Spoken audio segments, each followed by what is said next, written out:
So good afternoon. I'm Patricia Easton, Professor of Philosophy here at Claremont Graduate University, and it is my pleasure to introduce our speaker today. His lecture is part of this transdisciplinary course series on interpretive inquiry, image, text, representation, and practice. As I'm sure you've been learning, no doubt, interpretive inquiry is fraught with controversies over methodology and other norms of practice. Dr. Eric Smadja is here today to talk to us about the methodological debate between psychoanalysis and anthropology. We are especially fortunate to hear Dr. Smadja on this topic since he has been trained in several disciplines: medicine, psychiatry, anthropology, and psychoanalysis. And I'm sure there may be others. Moreover, Dr. Smadja's education and training in France provides another window to disciplinary difference: the relative value a particular intellectual and educational milieu places on a certain set of traditions rather than others.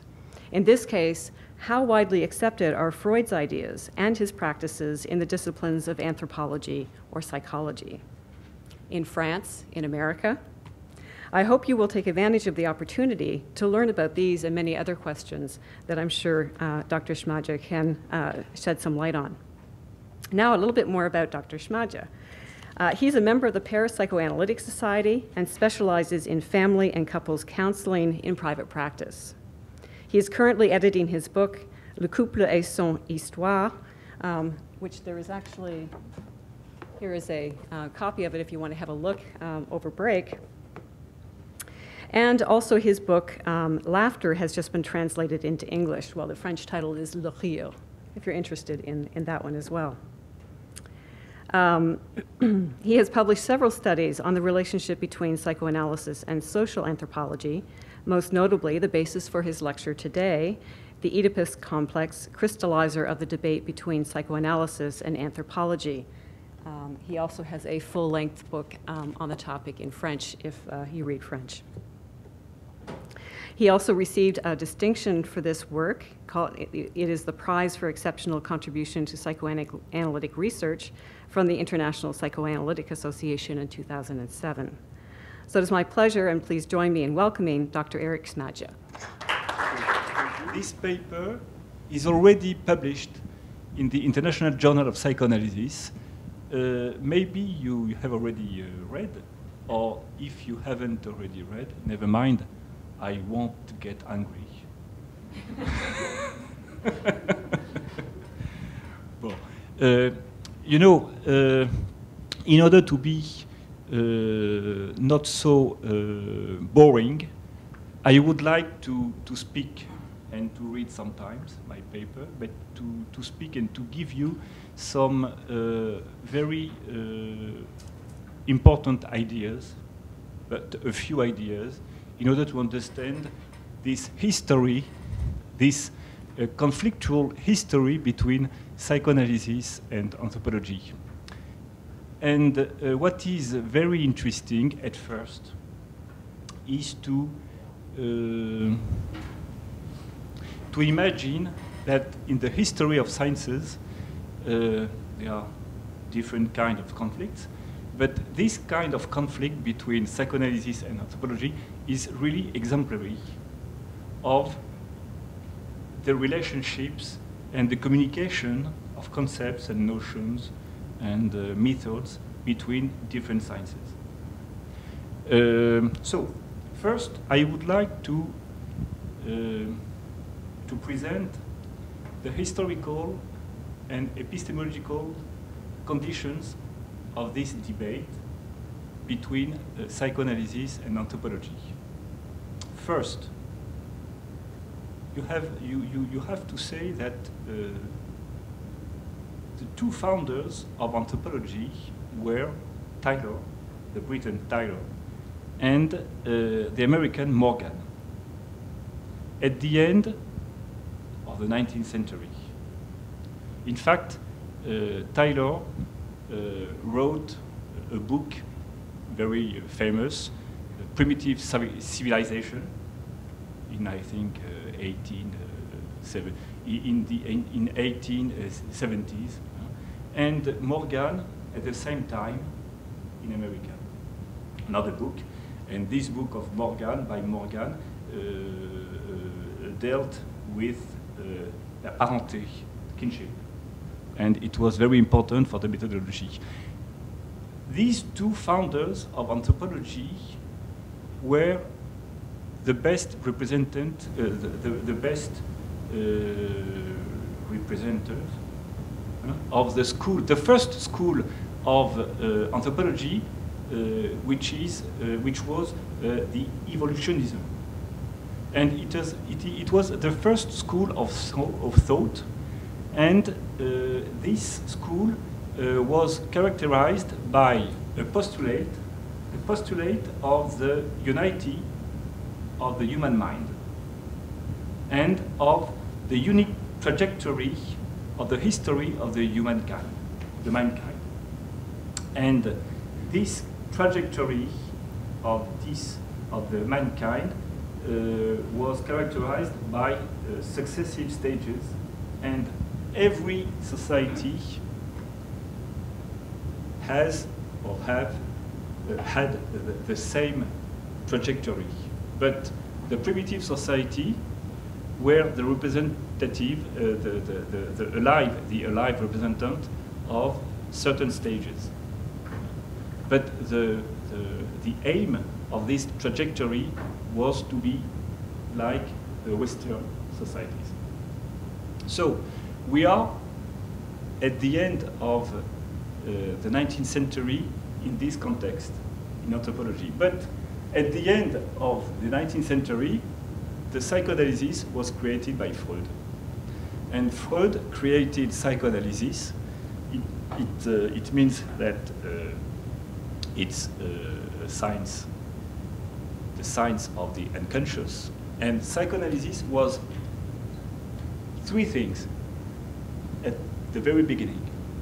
It was a method of investigation of the unconscious, its processes and contents. It was also a method of treatment of neurosis and the science, so a knowledge concerning the unconscious processes and contents, formations, productions. And he discovered also among these contents, the unconscious contents, the Oedipus complex, which was very complicated to explain. And this Oedipus complex has evolved in the theorization from the beginning to the 1920s. I mean, Freud has conceptualized the Oedipus complex from the very beginning of his discovery of the unconscious, but it took him around 26 years to elaborate and develop this complex. Okay. Freud has written or wrote Totem and Taboo in 1912, 13, and with Totem and Taboo, he carried out the first important application of psychoanalysis to ethnographical data or findings. And he tried to understand or to discover that Oedipus complex was at the foundation of the first social institutions. So the Oedipus complex became for him a very important component of his theory of culture. Okay. And in 1918, Totem and Taboo was published in New York, and in 1919 in London. And it was very interesting at this period, because at this period the the first school of anthropology, evolutionism, was in decline, in sharp decline, and there were, at this time, new schools of thought in anthropology. In Europe, there was diffusionism with German anthropologists and geographers like Ratzel and Frobenius. And there was also the functionalism with Malinowski. And in America, there was a culturalism with Boas, Kroeber, etc. So, Totem and Taboo was published at this time, and at this time, anthropology was changing, was experienced big changes. So, it was published at a critical period of the history of anthropology, also because at this time, the new anthropologist was specialized in anthropology, on the contrary of the first period, like evolutionism, because they were at their office, in armchair, we say, with library, etc. But they didn't experience the field work. But at this time, in 1919, the anthropologists were specialized, trained, and they practiced the field work, like Malinowski, who was an exemplary figure of the anthropology, of the new anthropology. So it's very important to have and to get these historical and epistemological conditions of this debate, because, in fact, these conditions allow us to understand that in this kind of relationship between anthropology and psychoanalysis, we will find misunderstandings, evasions, distortions of notions and concepts. So, now I would like, in my book, I try to describe this debate, and I divided into two parts this debate. First part, the historical debate, from the very beginning with Rivers and Seligman, which were the founders of the debate, and the historical debate ends at around the 60s. And the contemporary debate, second part, from the 60s to right now, this time. Other thing, to precise, to clarify, for the historical debate, I explored the debate, this debate, in three countries: in France, first in England, in America and France. And for the contemporary debate, I explored the facts in France and in America.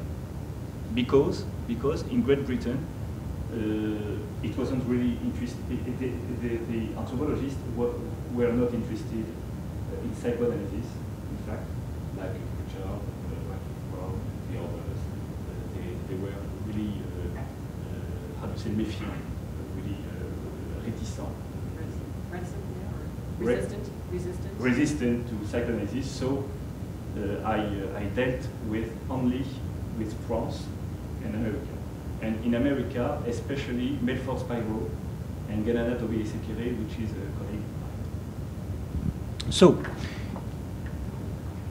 now we can envisage a general discussion, because as I told you, this history is really conflictual and is filled with misunderstandings, distortions, evasions. So, what can we understand in this history, and why it is so conflictual. We have to envisage, in particular, the understanding with a certain number of concepts. And among these concepts, we can propose the concept of acculturation and, for example, concepts belonging to the cultural change, like historical accident, reinterpretation, and syncretism.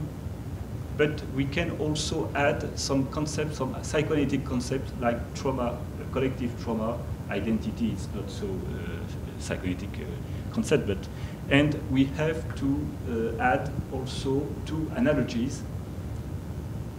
Culture, we can, for example, identify a discipline, a scientific discipline, with a culture and with a body, an imaginary body. So, for example, we can imagine that psychoanalysis and anthropology are two culture or two imaginary bodies in contact. I recall the conditions of discovery of the psychoanalysis by anthropology. At the very beginning, Rivers and Seligman, I don't know if you know Rivers and Seligman, they were two masters of anthropology at the end of the 19th century. And at first, they were both doctors, medicals, huh? And Rivers and Seligman. And Seligman was the master of Malinowski.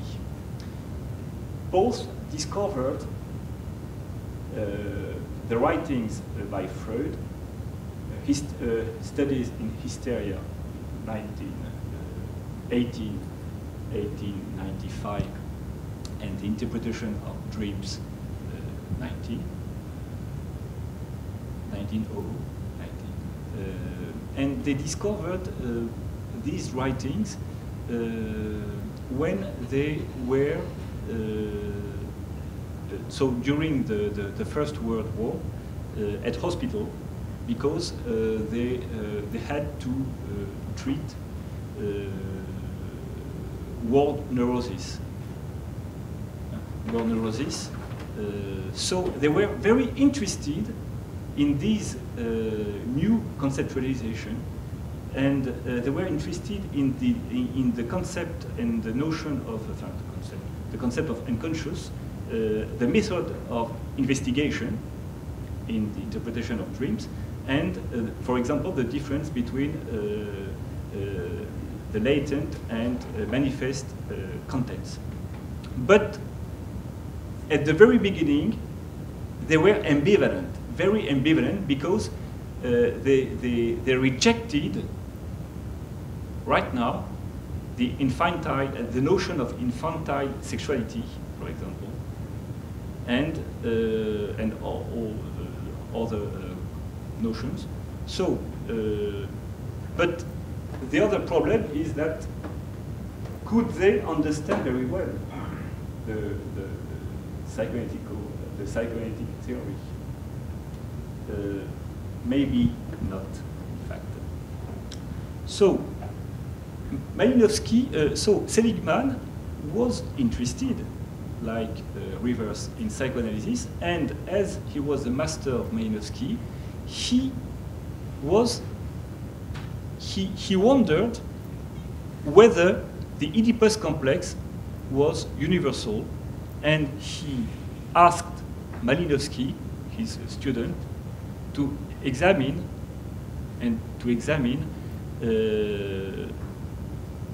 the presence of the Oedipus complex in his fieldwork in Trobriand, which is a society, a matrilinear society in Melanesia. Okay. So, I would like to read something now because it's very precise.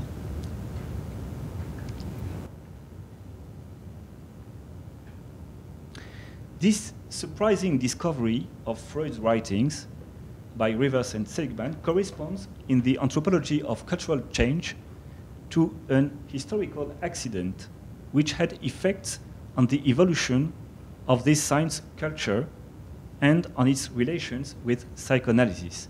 In psychoanalytic terms, this historical accident finds expression in the collective traumatic event. The psychoanalytic theoretical corpus and methodology are innovations, cultural items, and foreign bodies to be welcomed, assimilated, transformed, and or rejected totally or partially. With the work of Malinowski, followed by other authors, we can interpret or translate a certain number of facts related in terms of phenomena of acculturation, which find expression in different ways and produce different results. As Georges Devreux, who was an anthropologist, an American anthropologist, before becoming a psychoanalyst, as Georges Devreux points out, new contacts between two culturally different groups represent for them a critical situation which gives rise to phenomena of resistance, for which he establishes a double distinction. First, that between resistance to borrowing or lending specific cultural items, and second, resistance or antagonism towards a prospective or lender or borrower. He considers that these phenomena of resistance to acculturation form the very foundation of the process of antagonistic acculturation. In fact, this cultural item concerned the universality of Oedipus complex. I repeat, we can consider that the right cultural item is the universality of the Oedipus complex. But anthropologist says, yes, we accept this Oedipus complex as a family complex in patriarchal societies exclusively, but not in matrilineal societies where another type of nuclear family complex exists. Maybe you can't understand right now what I am saying, but now I could explain. Indeed, Malinowski was the exemplary author of this acculturative phenomenon for this historical period. Initially, Malinowski in Trobriand, so he had to examine the presence of universality of the Oedipus complex. But he took there, of course, an ethnographical approach, which is a realistic approach founded on the sight, on the vision, on the observation, the realistic observation, the phenomenological approach. And he made a reduction of the complex by only taking into account the boys in its exclusively direct and positive form, while disregarding the girls and its inverted negative form. I will develop just later the components of the Oedipus complex, but I would like to tell you right now the reduction of Malinowski he made, the reduction Malinowski made. And then he transformed this reduced form of Oedipus complex into a bio-behavioral complex inspired by the psychologist Alexander Schand.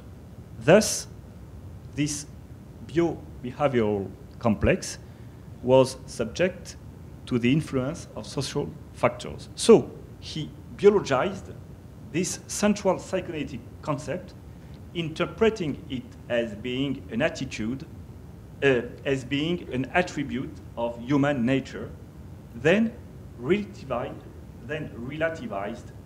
it and established it as a nuclear family complex subject to and determined by the family organization characteristic of a given society.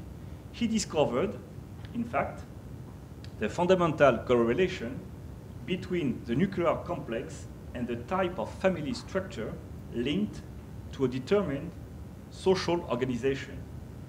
That is, its socio-cultural relativity. So, he created the nuclear family complex, a syncretic product, by reinterpreting the Oedipus complex as being the family complex of patriarchal societies. This manipulation of the Oedipus complex underpinned, we say, underpinned. Depends. Underpinned, most probably by an unconscious fantasy, resonated with the expectations, fantasies, and ideas of the collective body of anthropologists. Quite quickly, this family complex was to become a social formation bearing witness to its well-established assimilation. Through the Oedipus complex, psychoanalysis presented a biological dimension with its exploration of the diverse aspects of human nature for which it claimed universality. Psychoanalysis imposed then its central thesis of the universality of human nature on anthropologists, and in so doing asserted its epistemological identity. It's very important, this process, because with Malinowski, psychoanalysis, with Malinowski, first, the Oedipus complex became an attribute of the human nature, and the human nature was to understand as something biological, so referred to the biological nature, the human nature.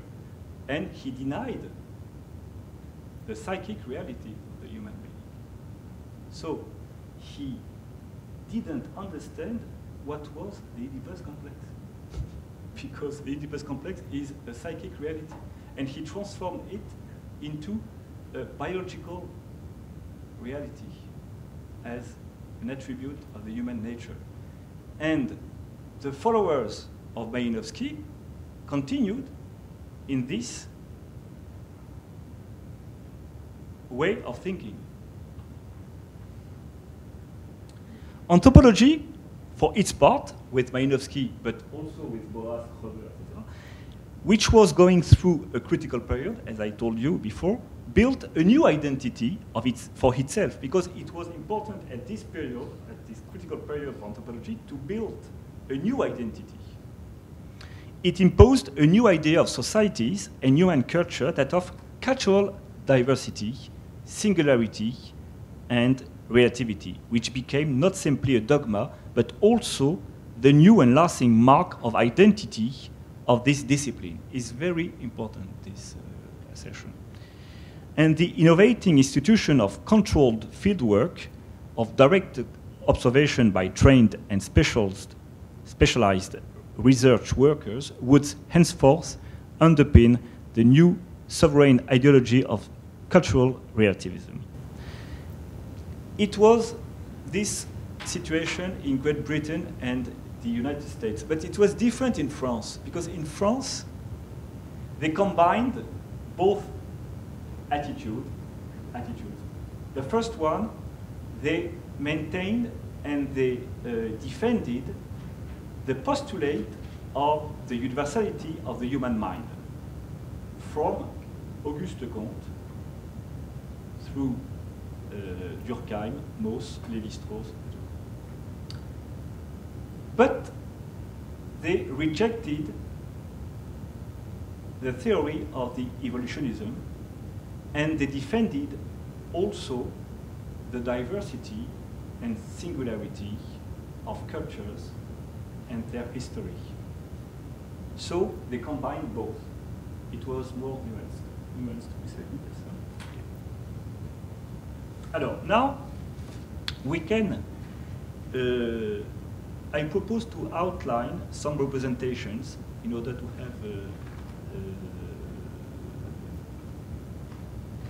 certain idea concerning first the Oedipus complex, and you will see the differences between the representation of the Oedipus complex built by anthropologists and by psychoanalysts. But I start with psychoanalysts because maybe you are not familiar with this concept, of course.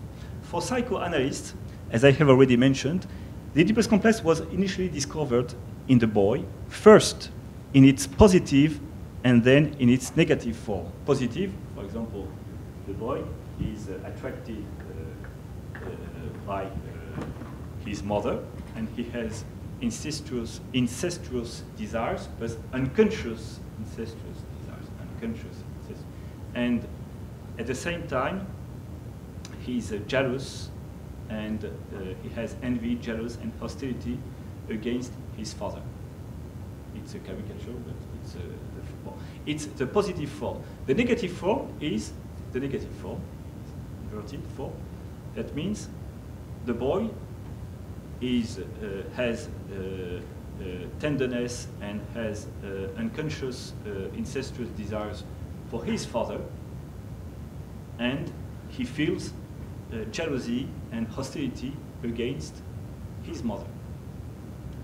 And for the girl, it's a little bit different, because the girl begins with having tenderness and love for her mother, and hostility against the father, and as she hasn't the penis, and she reproached to her mother that she's without any penis, so she changes her object of love towards the father, and she expects, she waits for the father to get the penis through a baby, through the object, the father, and after the baby.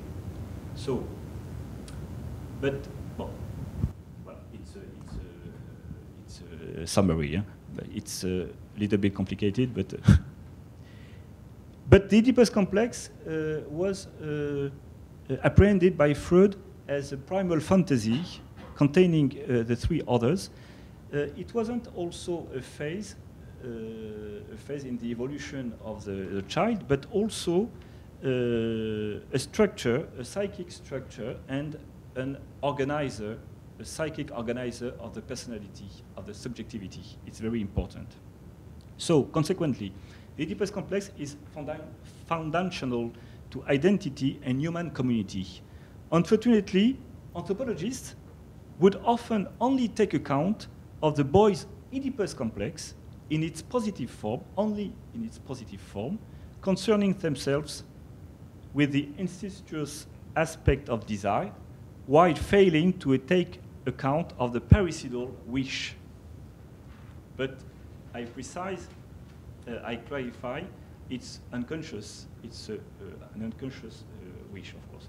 They disregarded then the evolution of the Freudian and post-Freudian conceptualization, the very complexification of this central concept, and also its structuring conflictual dimension and its dimension of fantasy.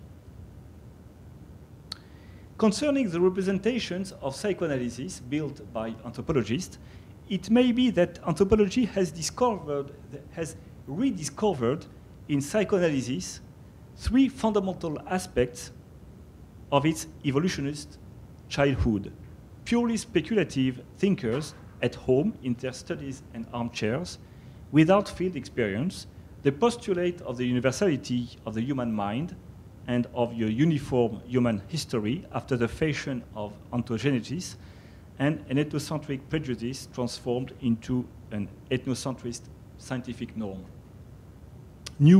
Now, modern, mature anthropology insists on full recognition of cultural diversity, a relativist approach of beliefs, customs, and institutions, the major reference to fieldwork, and the rejection of any form of centrism, which is why adhering to the psychoanalytic thesis of the universality of the Oedipus complex would be a regression to an evolutionist position from which they want to distance themselves.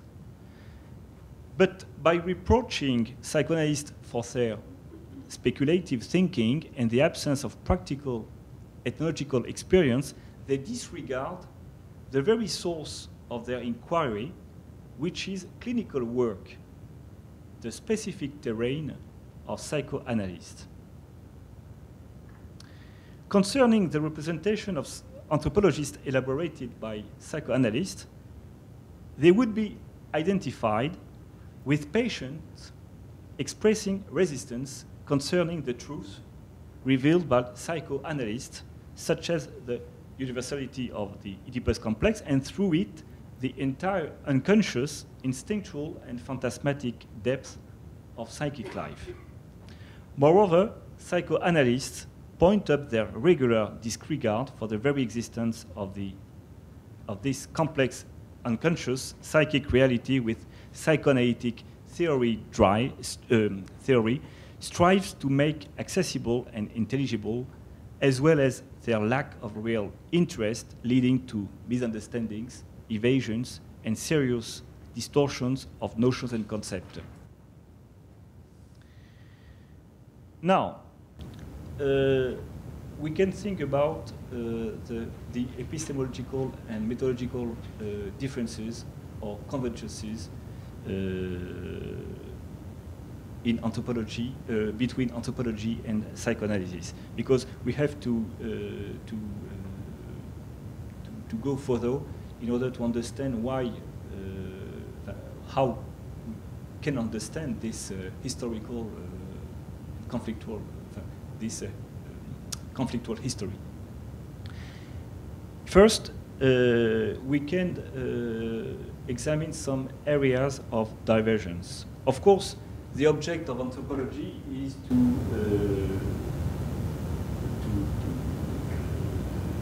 account for the collective reality, social and cultural reality, so the different forms of collective life, and they established a method of exploration, of investigation. For example, the direct observation, participant observation place. But they have elaborated some concepts, and anthropology has some specific concepts, notions and concepts, like culture, of course, measure object and concept, of course, society, institution, very important, but also custom, and we can add tradition, norm, ideology, acculturation. I don't speak about representation, belief, and value, because we can find these notions in psychoanalysis. As for psychoanalysis, the main object is the unconscious, its processes and contents, and the main method is the method at the private office, for example, the setting, coach, armchair, divan, fauteuil in French, and this setting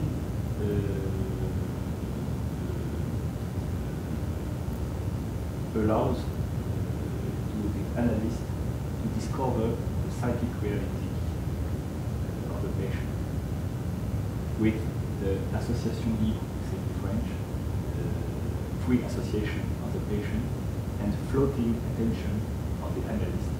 And in fact, this setting of psychoanalytic practice allows the psychoanalyst to discover a new reality, the unconscious reality, the conscious reality of the individual. And this setting is, of course, very different methodology, the technique of the anthropologist, of course. But I will explain you something about certain differences concerning the Oedipus complex. In fact, I can tell you that right now. Concerning this problem, this question of the universality of the Oedipus complex, Malinowski, when he went to Trobriand and the others elsewhere, given the fact that given their own methodology technique, they couldn't observe, of course, the Oedipus complex because the Oedipus complex is a psychoanalytical data finding, referring to a method, special method, and a special conceptualization. So, Malinowski couldn't observe, but he could describe a certain reality, ethnographical reality, and with this observation and description of this ethnographical reality, and with the construction of ethnographical facts, someone could interpret, translate, and interpret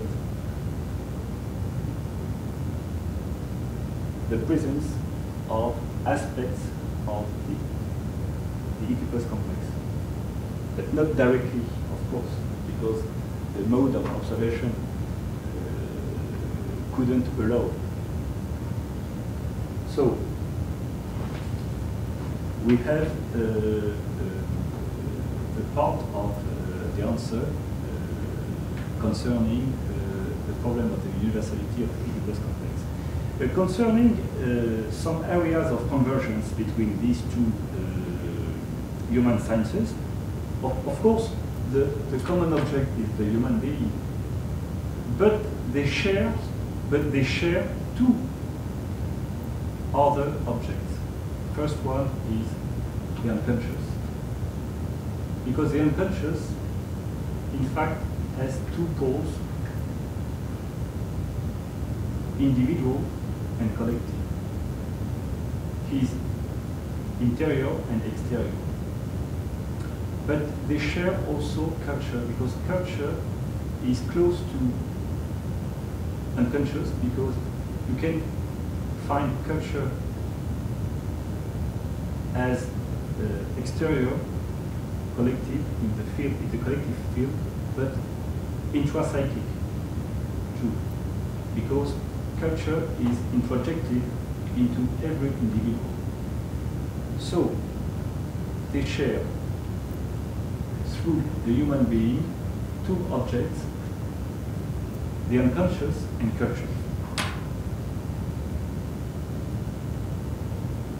I consider that the conflict that is crystallized by the problem of the universality of the Oedipus complex is the result of a displacement. In fact, it expresses indirectly the conflict engendered by the discovery of the universality of the unconscious and its two poles, individual and collective, intrapsychic and sociocultural. As long as it remained intrapsychic, its discovery was tolerable under certain conditions, but nonetheless unassimilable.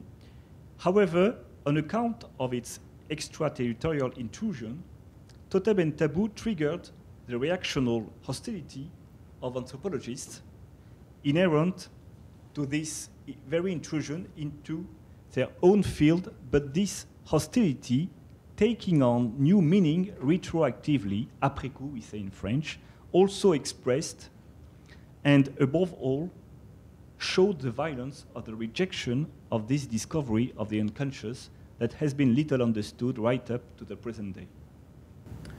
Well,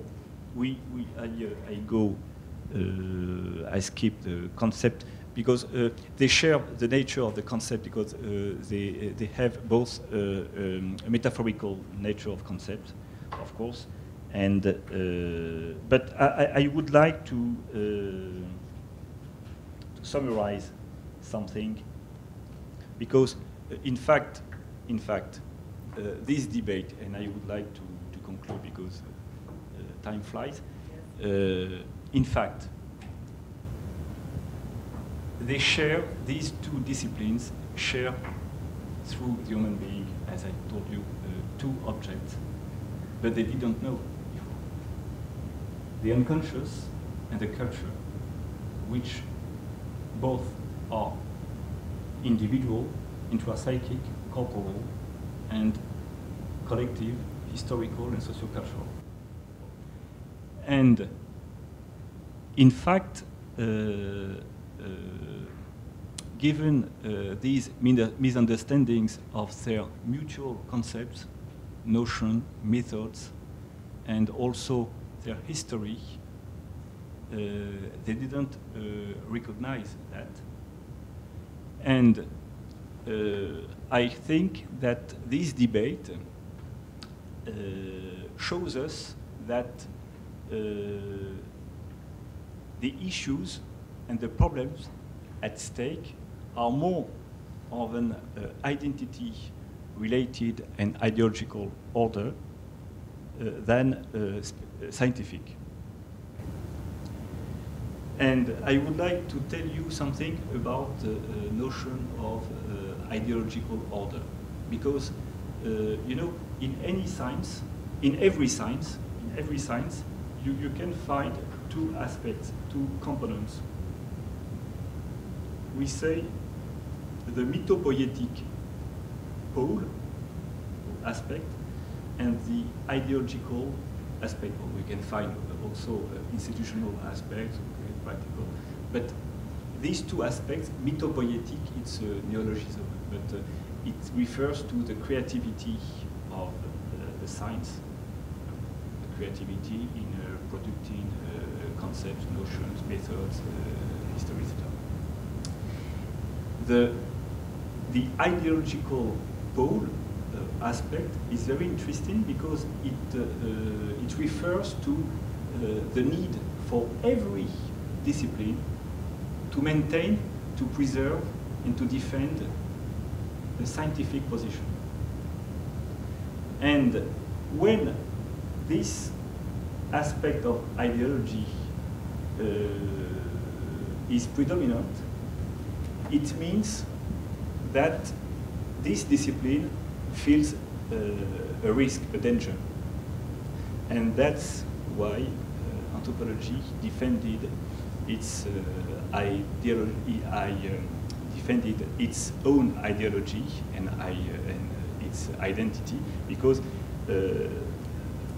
at this period of totem and taboo and the discovery of psychoanalysis, anthropology was in a critical period. So they have to defend both the new identity and the new the features of its identity at the detriment of an enrichment by concepts, notions, method of psychoanalysis. Now, it doesn't mean that anthropology wasn't nourished by psychoanalysis, but we can say also that psychoanalysis wasn't really interested in anthropology, but also in confirming certain discovery, certain findings, certain unconscious findings. You know, because psychoanalysis was more interested in ethnographical findings than methodology and then concepts.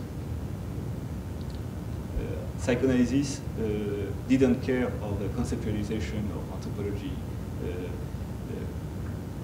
Psychoanalysis was interested also, especially in confirming certain findings. Because in psychoanalysis, we work on one individual. So when we find something very strange, we have to confirm and to find the same finding in others. You know. So psychoanalysis was interested in confirming certain discoveries. Oh, I can stop now because... you want to take some questions? Yes, now. Okay, great. Yes. Well, let's okay, thank you very much. Hi, thank you for your presentation. I had a question about a passage in your paper. I don't know if you wanted to look at it, but it involves, you say that the distinction between universality and relativity or singularity would be obsolete if we refer to biology. And then later in the paper, you say that the Oedipus complex is that which binds the individual and the collective. And I'm wondering if you're suggesting that the Oedipus complex has some sort of biological heritage, insofar as like one could kind of draw a phylogenetic tree of the origin of the Oedipus complex within nature as a sort of thing that is, or are you rejecting that entirely? So to suggest that like some sort of being, like a monkey, would not have the Oedipus complex, but the complex developed out of the monkey, or like the Oedipus complex is that which defines human beings, as opposed to our, like the chimpanzee or whatever our immediate ancestor would be without the Oedipus complex? I don't know because I haven't listened everything. I don't know if I have understood everything you said, but concerning the biological dimension, it's an interpretation. It was an interpretation by Malinowski, and not my interpretation. Huh? It's on. He transformed the Oedipus, because he didn't know what was exactly the Oedipus complex, so he transformed the Oedipus complex in its manipulation into a biological complex. Yeah, I think that Eric has said that the Oedipus complex is a psychic phenomena that anthropologists reduced to biology. So I think you're resisting that reduction. I don't know, I did read the paper, so maybe in the paper there's something that makes it sound as though... would you like to clarify your question, because je n'ai pas bien entendu là. Okay. So it's on, so pretty much the passage that I'm referring to, yes. It's a paragraph where you begin with the statement, in my view, the distinction universality and relativity, which has been so important in this conflictual history, has lost its heuristic power and value. And then a sentence later it says, if we refer to biology, the distinction... Yes, okay. Yeah. Okay. If we refer to biology, yes, okay, yes. Yeah, so I was just kind of wondering what you mean by if we refer to biology, then this distinction... Yes, okay, yes. It's very simple to reply to you. Well, in fact, in this debate, there was the question. Well,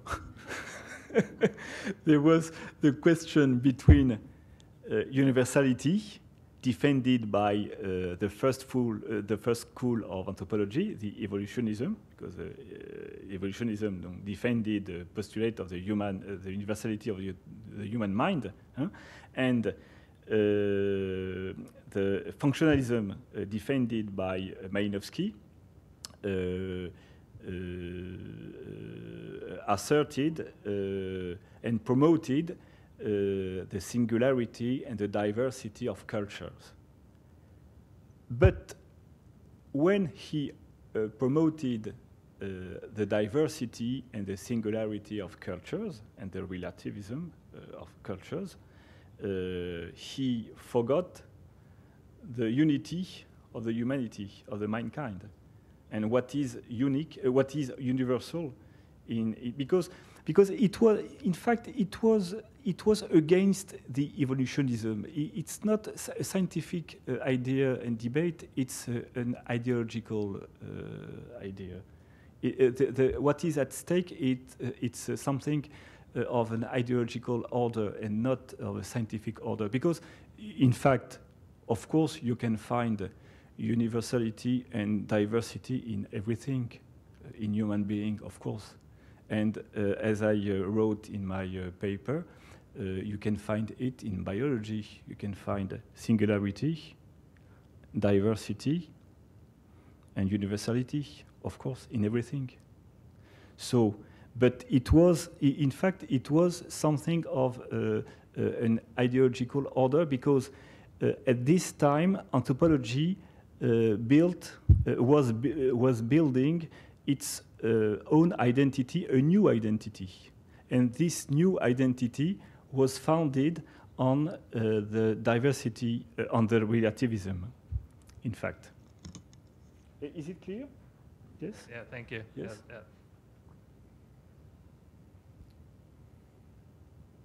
It's very interesting to notice how the ideology make intrusion in a scientific debate, in the history. You mentioned the collective unconscious in your paper, and I'm curious, is there also a similar debate between anthropology and psychoanalysis when it comes to Jungian archetypes? Because it seems to me that Levi Strauss's anthropology has some similarities to Jungian archetypes, but I've never heard any talk about those similarities. Alors, it's interesting to mention Jung and the notion of archetypes, because in the history of psychoanalysis and that one of anthropology, they ignore each other, their own history, and their own conceptualization and the evolution of their conceptualization. So, but anthropologists, certain anthropologists in France, for example, were interested in the ideas, in the Jungian ideas, like, for example, the notion of archetypes, but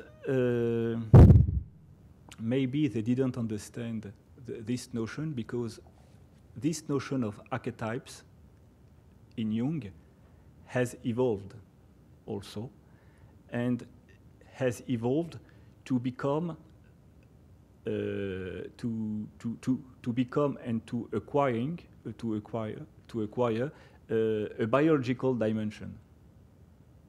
Yes, it refers to the biological, the biological, but the phylogenetic heritage of the human being.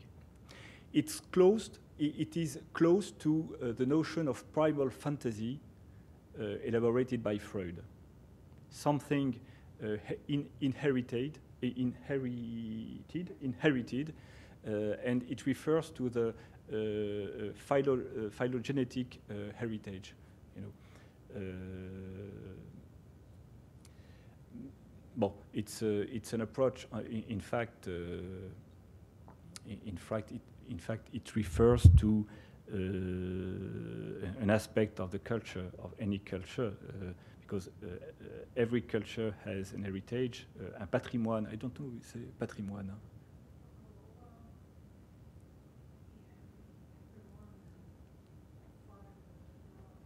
How do you say patrimoine?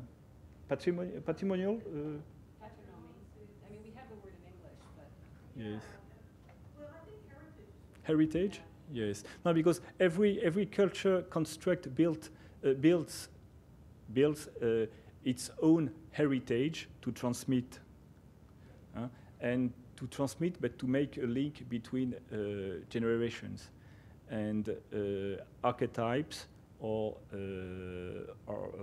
primal fantasies or certain myths, for example, are parts of this heritage, this common heritage, and it constitutes it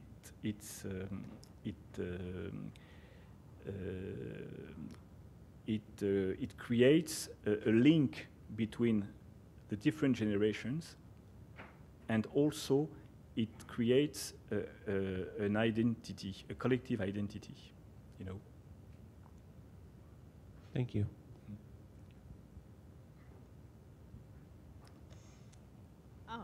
Yeah, you mentioned that we need to elaborate our principles of collaboration. Yes. And not create new disciplines and subdisciplines. So I was wondering, how would you envision changing all the disciplines in a way that would work without creating them anew or creating many subdisciplines within them? Yeah. Thank you for this question. It's very important. It's a very important topic. And yes, yes, this debate has created, as I wrote, as I said, acculturative disciplines, products of the contact between these two disciplines, like the psychoanalytic anthropology by Gesar-Roheim and Abraham Kardiner, which is very different, etc., and the l'ethnopsychanalyse complémentariste de Georges Devreux, etc. Yes, it's very interesting. It's very interesting, but as I said, as I wrote,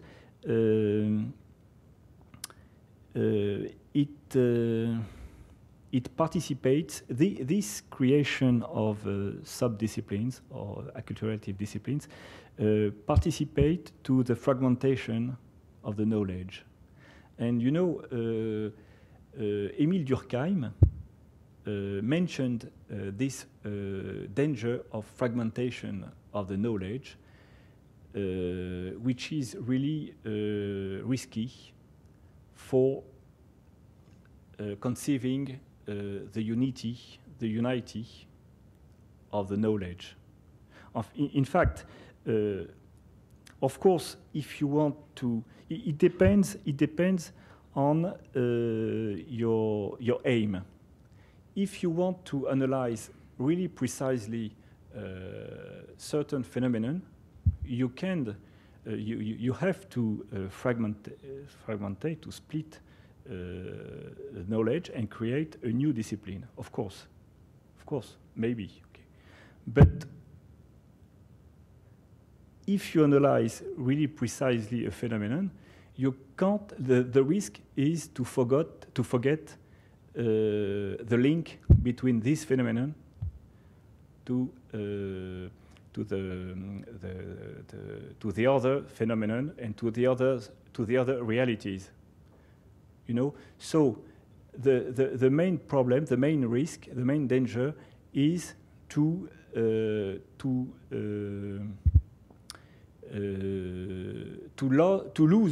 lose the unity of the knowledge. To lose the unity of the knowledge. In fact, not the knowledge, but the unity of the reality you are examining, you are studying, you know. So I prefer to defend and to promote the collaboration between existing disciplines, but the problem is to implement the principles of collaboration, because in fact, in general, they don't care. Anthropology, sociology, you know, in France, for example, between anthropology and sociology, they are in conflict.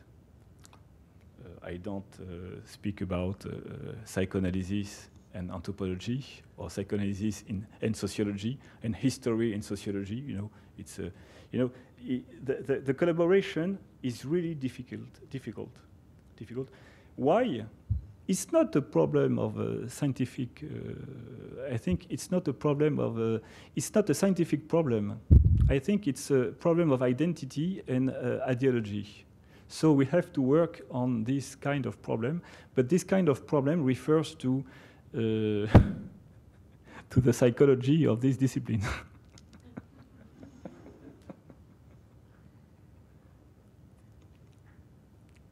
And the fantasies, the collective fantasies.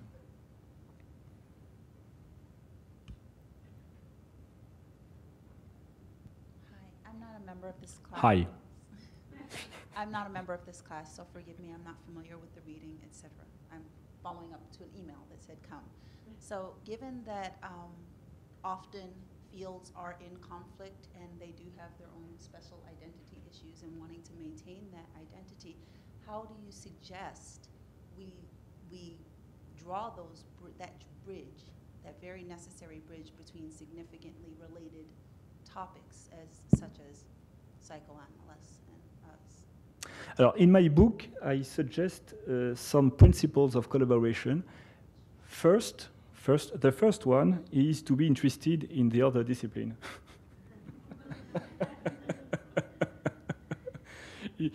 In fact, we laugh about that, but it's really serious, you know, because I can say I am very interested in anthropology and sociology, okay, but in the fact, in the reality, no, not. In fact, no. I don't care of the concept, of the history of the discipline, of the methodology, because I don't know the methodology.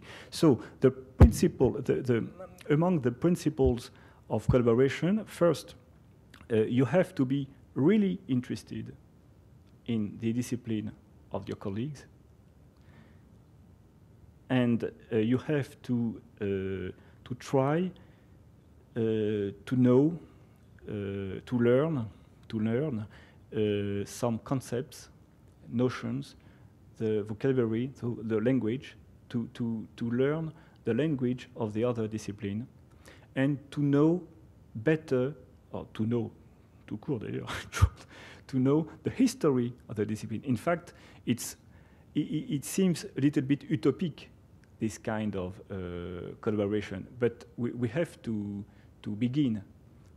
Maybe there's a beginning of this kind of collaboration, but it's really partial, really limited between two disciplines, but not because in my view, I would like to in the frame of a seminar in Paris, I would like to create this kind of collaboration, but it's very difficult to find people.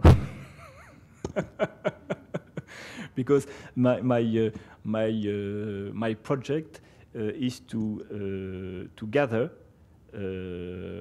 historians, sociologists, anthropologists, and psychoanalysts. And I would like to first to propose to know better the history of the discipline of each one, and to know better or to discover the problem of concepts, problem of methodology, and to consider certain facts, historian facts, and or ethnographical facts, or sociological facts, psychoanalytical facts, and to think in a collective way, but not at the same time.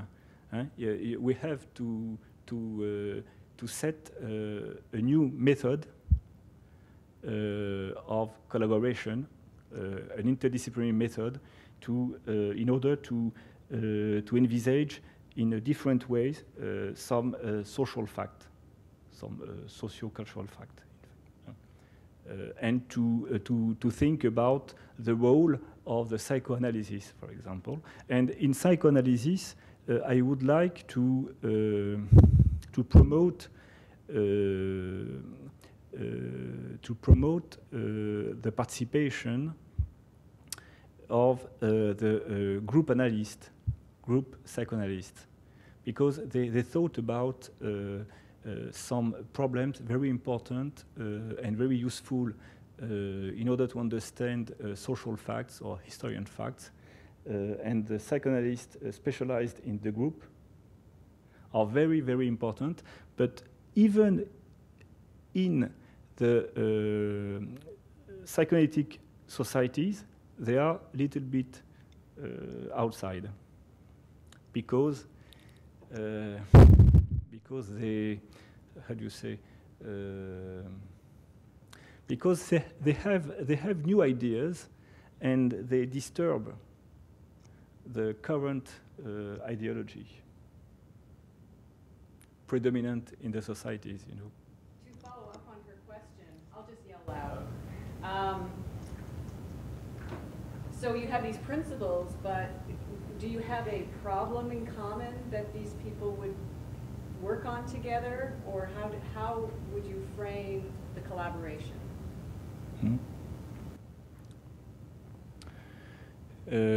Problem common, yes, we have always I'm just thinking about bringing, you know, a sociologist, an anthropologist, putting them at the same table, learning about each other's discipline, and then what? Yeah, and then when, yes, but no, you know, yes, because we can discuss on any problem, you know, we can, for example, we can imagine that an historian, for example, bring to the colleagues and to the collaborators a situation, a historical situation. For example, the problem of the persecution of the Nazism and this problem, this catastrophic problem, and we can think about in a collective way. What can psychoanalysts think about? Sociologist, historian, anthropologist, referring to our ideas, our concepts, our experience, about our knowledge about the human nature, for example, about the unconscious processes, etc. But this kind of problem, I think we can't now. Concerning this kind of problem, we can't think about alone. I think it's finished now. We have to. So it's for example this kind of problem. But we can find another example. I would like, for example, to think about the notion of collective traumatisms. For example, on some walls. For example. I have colleagues who work in Rwanda, and they deal with the implications, the effects of this genocide on the psychology of the children, and we can think about how could we think about this kind of trauma from a historical point of view, psychoanalytical point of view, etc. You know? And we can. And then we would arrive at an explanation that is greater than the sum of its parts. Yes, yes, and we can create new notions maybe in a collective way. This collective collaboration, can create new notions, maybe, not only a new method, but new notions, a new conceptualization, maybe. For example, tomorrow I would present the notion of Kulturarbeit, and it's an example of an interdisciplinary concept.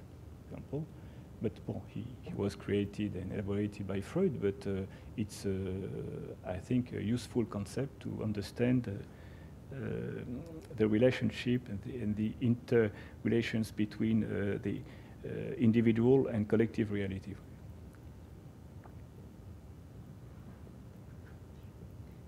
I was going to ask a similar question to yours. If you were having that discussion between people of all different disciplines, do you think it would be useful to have someone lead the discussion, or do you think that should be a person of a certain discipline who kind of guides the conversation that you're having? Or do you imagine it being more of just a discussion between equals? I don't know, I guess my question is, do you think there's... Could you, j'ai pas tout compris. Là. I haven't understand everything. I don't understand everything. Yes. Sorry. When you bring the group together, Yes.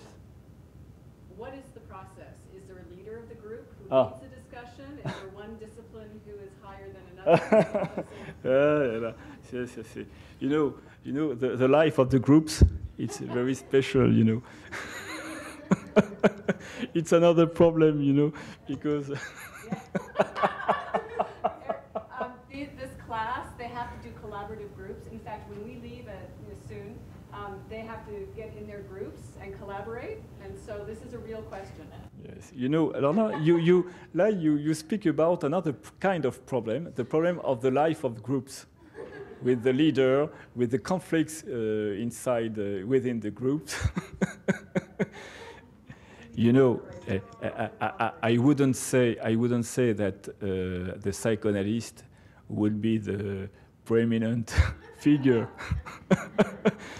as even if the unconscious is a unifying factor of human sciences, but there's also culture and history.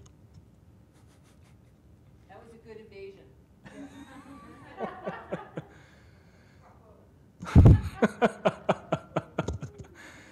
No. We are honest. It's very difficult, and I don't know if it's possible. Well, on that note, should we... Let's hope. Should we thank Dr. Smadja?